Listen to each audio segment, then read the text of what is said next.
Hello friends, welcome to my YouTube channel. तो friends, आज हम पी ब्लॉक को कंटिन्यू करते हैं।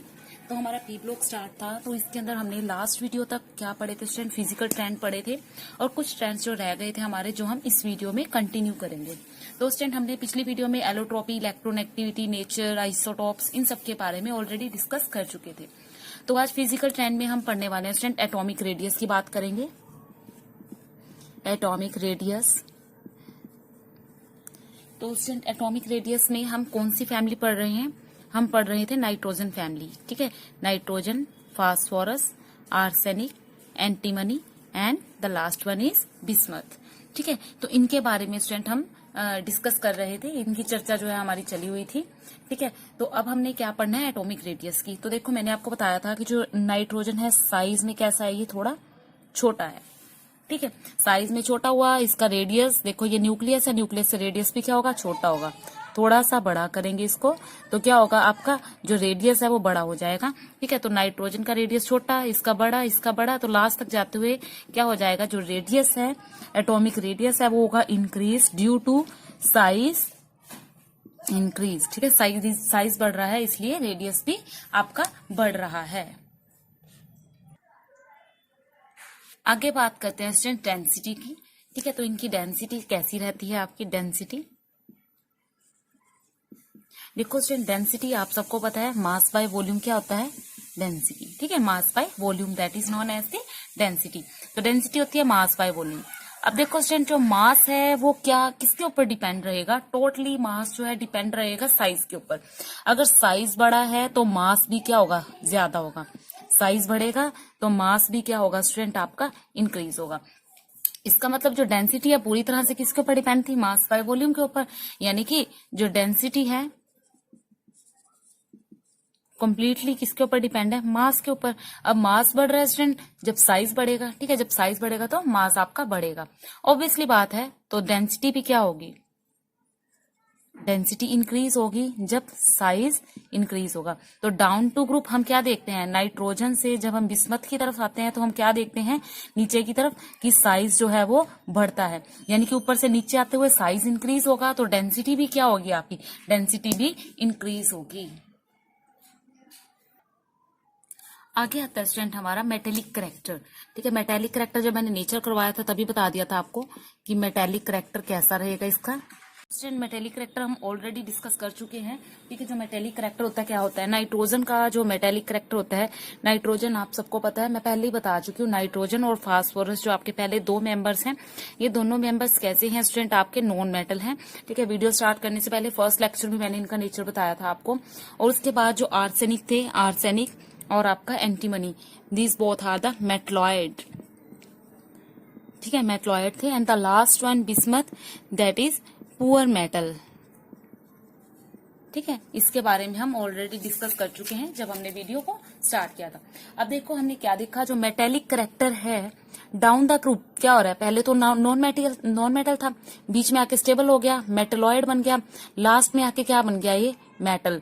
यानी ऊपर से नीचे आते हुए जो मेटेलिक करेक्टर था वो क्या हुआ, इंक्रीज। ठीक है, तो ये मेटेलिक करेक्टर आपका इंक्रीज होता है डाउन द ग्रुप। ठीक है, तो ये क्या होता है, आपका इंक्रीज होता है डाउन द ग्रुप। ठीक है, इसका मतलब ये है कि जो इलेक्ट्रोपॉजिटिव करेक्टर है, इलेक्ट्रोपॉजिटिव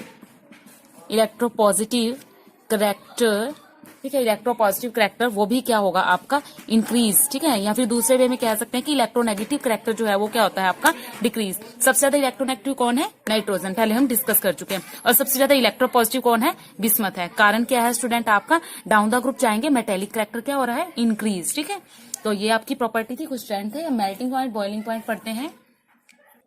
तो सबसे पहले जब हम बात करते हैं स्टूडेंट मेल्टिंग पॉइंट और बॉइलिंग पॉइंट की। ठीक है, मेल्टिंग पॉइंट और बॉइलिंग पॉइंट आपको पता है क्या होते हैं।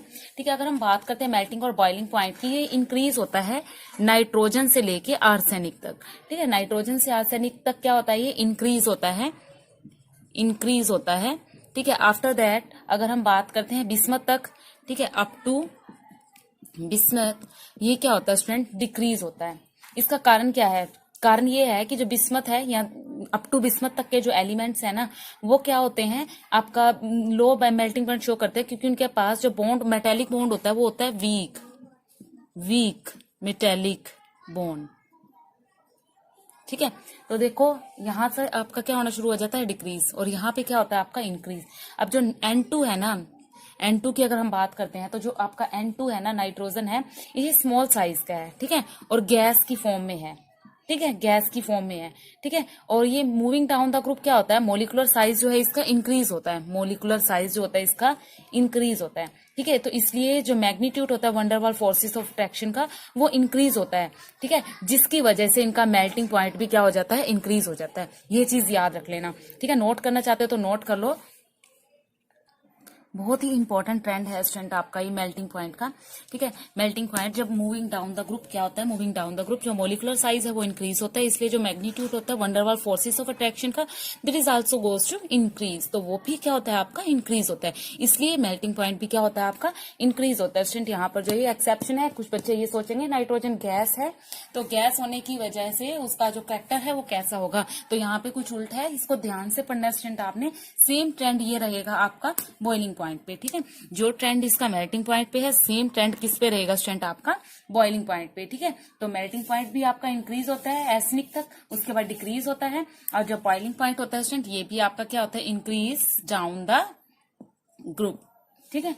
तो स्टूडेंट ये ट्रेंड जो है आपने याद रखने हैं। उसके बाद हम पढ़ने वाले हैं आज इसी के अंदर, ठीक है, फिजिकल स्टेट के बारे में, ठीक है। फिजिकल स्टेट में मैं आपको बताऊंगी कि कौन जो है किस तरह का जो आपका एलिमेंट और कैसा बिहेव जो है ये शो करते हैं।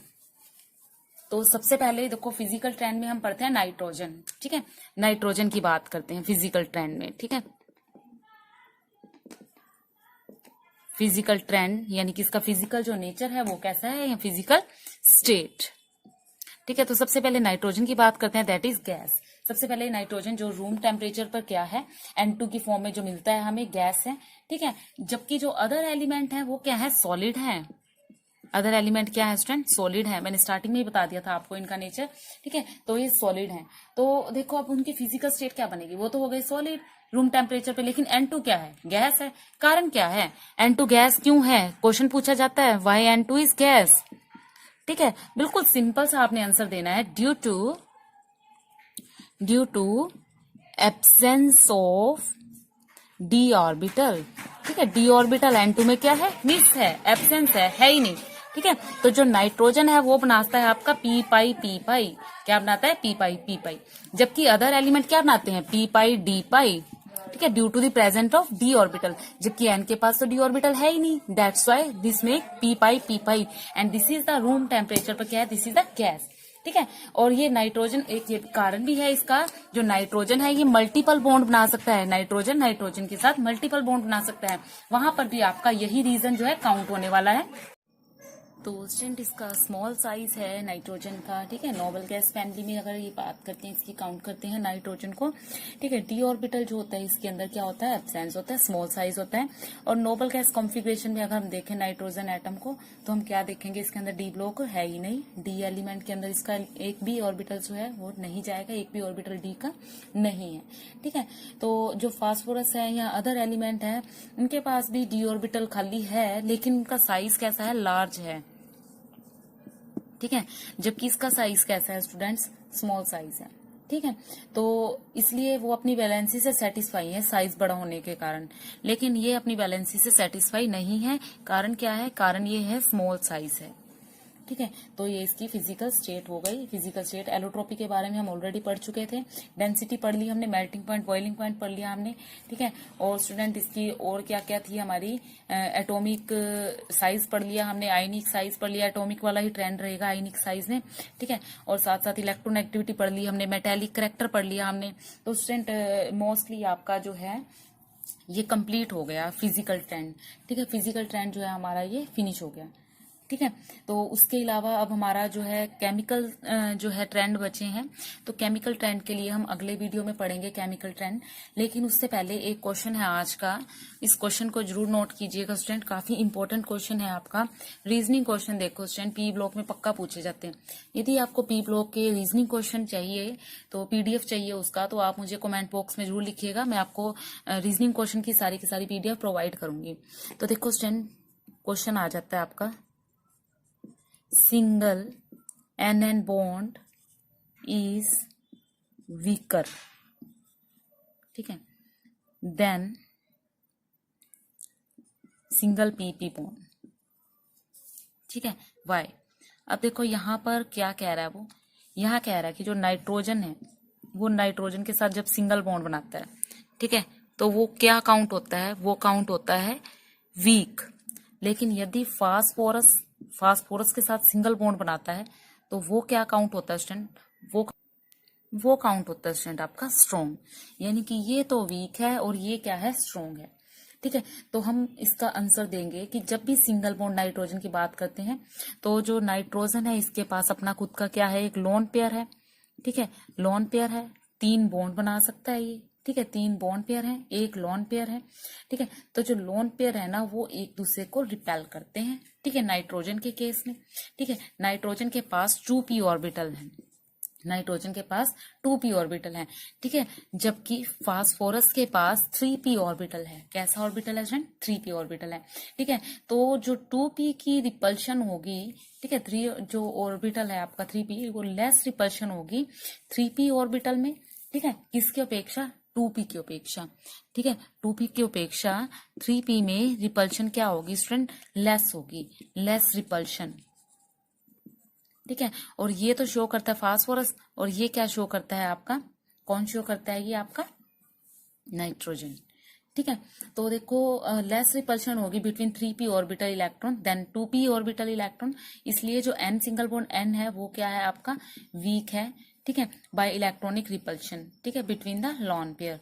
जबकि हम बात करेंगे किसकी, फास्फोरस की, तो वो कैसा है आपका, स्ट्रॉन्ग। तो दैट इज वाई जो आपका नाइट्रोजन सिंगल बॉन्ड है वो तो है वीक, और फास्फोरस सिंगल बॉन्ड क्या है आपका, स्ट्रॉन्ग है। काफी बार जो स्टूडेंट ये क्वेश्चन आपका है वो पूछा जाता है, ठीक है। तो बॉन्ड फॉर्मेशन में भी नाइट्रोजन जो है, नाइट्रोजन ट्रिपल बॉन्ड बनाता है, नाइट्रोजन के साथ ट्रिपल बॉन्ड बनाता है, ठीक है। तो p ऑर्बिटल बॉन्ड बनाने में हेल्प करते हैं इसके, देखो कॉन्फ़िगरेशन लिखे हैं अगर नाइट्रोजन की, 1s2 2s2 2p3, तो इसका जो p ऑर्बिटल है ना, p ऑर्बिटल ये हेल्प करता है, ठीक है, हेल्प करता है, हेल्प टू मेक बॉन्ड, ठीक है। तो ये बॉन्ड को बनाने में हेल्प करता है। और ये क्या देता है नाइट्रोजन को ये देता है आपका 2 पाई और 1 सिग्मा बॉन्ड, ठीक है। पाई सिग्मा बॉन्ड कैसे देता है और पाई बॉन्ड कैसे देता है ये आपको पता ही है स्टूडेंट, हमने +1 क्लास में रीड कर रखा है। जैसे नाइट्रोजन है, ये नाइट्रोजन के साथ इस तरह से रिपेल करेगा, जब यहाँ पर जो होगा आपका ये क्या बनाएगा, सिग्मा बॉन्ड बनाएगा, ठीक है। और यदि यहाँ पर बनाता है तो ये क्या बनाता है आपका पाई, और एक यहाँ पर ये भी क्या बनाता है, पाई। तो कुल मिला के यहाँ पर 2 पाई हो गए और 1 सिग्मा हो गया, यानी 1 तो आपका कैसा इस टाइप से बनाएगा जो आपका रिपेल करेगा ओवरलैप करके, ठीक है। लेकिन अगर हम बात करते हैं ना p ऑर्बिटल की, तो p ऑर्बिटल के अंदर यहाँ पर जो है रिपल्शन नहीं होती, नॉट एनी रिपल्शन। यहाँ तो रिपल्शन हो रही है, यहाँ पर रिपेल नहीं होते आपस में, ठीक है। तो इस वजह से यहाँ पर रिपल्शन तो है ही नहीं, इस वजह से ये बॉन्ड कैसा है आपका, स्ट्रॉन्ग है। जबकि यहाँ रिपल्शन हो रही है, 1 सिग्मा 2 पाई बना रहा है, तो ये कैसा है आपका, ये कैसा है आपका, वीकर बॉन्ड है, ठीक है। और अगर ये ट्रिपल बॉन्ड की बात करें तो n ट्रिपल बॉन्ड n को बनाने में p ऑर्बिटल जो है वो हेल्प करता है। p ऑर्बिटल कैसे आई है, p3 है, ठीक है, 3 p है आपके जो यहाँ बनते हैं, एक तो ये ओवरलैप से बनता है और 2 कैसे बनते हैं आपके इस तरह से, इसके कैसे हैं, p पाई और p पाई बॉन्ड की फॉर्मेशन का निर्माण करते हैं, ठीक है। तो यहाँ पर स्टूडेंट हमने कुल मिला के सारी की सारी जो है प्रॉपर्टीज, इनकी फिजिकल ट्रेंड जो है वो पढ़ लिया है हमने। अगर बॉन्ड स्ट्रेंथ की बात करते हैं केमिकल प्रॉपर्टी में पढ़ेंगे, सिंगल बॉन्ड जो होता है वो क्या होता है, स्ट्रॉन्ग होता है, ठीक है। और आपको पता है ये सबने शुरू में स्टार्टिंग में ही पढ़ रखा है। लेकिन यहाँ स्ट्रेंथ की बात करेंगे तो नाइट्रोजन का जो सिंगल बॉन्ड होगा ना वो लेस होगा, कारण है उसका स्मॉल साइज, ठीक है, रिपल्शन भी होएगी वहां पर। तो यहाँ पर फिजिकल ट्रेंड हमारा खत्म होता है स्टूडेंट, नेक्स्ट वीडियो में केमिकल ट्रेंड पढ़ेंगे। तब तक के लिए वीडियो को आगे से ज्यादा शेयर करना और वीडियो को लाइक और सब्सक्राइब करना, और साथ ही साथ बेल आइकन दबाइएगा। Thank you.